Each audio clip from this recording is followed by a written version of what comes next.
Hi guys, narabuta. Ug sa ato ang video karon kay magluto ta og chicken adobo, lamian kaayo. So, mao na siya ang ako ang chicken, cut up na siya na nay drumstick, nay wings, nay breast, thigh, basta kompleto na char. Wala lay liog, di kay ko ganahan sa liog. So anyways, ako na siyang gimarinate. You can marinate it with whatever you want to use. Char, akong gigamit kay vinegar, garlic, fresh garlic, soy sauce, brown sugar, ground black pepper, gamay nga salt and calamansi juice. Mao na siya akong gigamit ana niya pang marinate sa atuang chicken adobo, lamian nga chicken adobo. And ako na siyang gipa-brown, wala pa na ako gisagol ang sauce pero marinated sauce, pero you know, maggawas ginayang matika. So okay lang yan siya.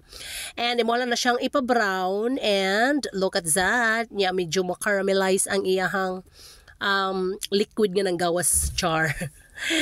Yeah, para nga mo nuot jud kaayo sa kaloob-looban ang lasa. Char. Mo na siyang imo siyang ipa-brown usa. O diba before nimo ilunod ang uban nimong kinahanglan nga ilunod. Like katong marinade sauce, ako ra to siyang gilunod og balik.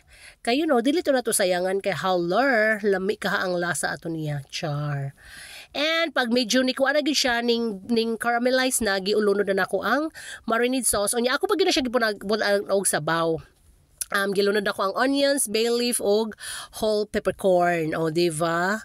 Bisag ato na siya natimplahan ng chicken og ground black pepper, ato pag gina siya gipunan og whole peppercorn. And imuha na siyang kuha ng sauce, siya tawag niya basta ipa-faken. Pero basta mukuan na siya ang sauce niya, mo ingon na dahil gilunod ako ang bell pepper or ang sili at sal. Kaya lamian dyo kay kung chicken adobo nga na ay sili at sal. Unya gipunan ako og vinegar. O diba? Para adobo jud kaayo ba.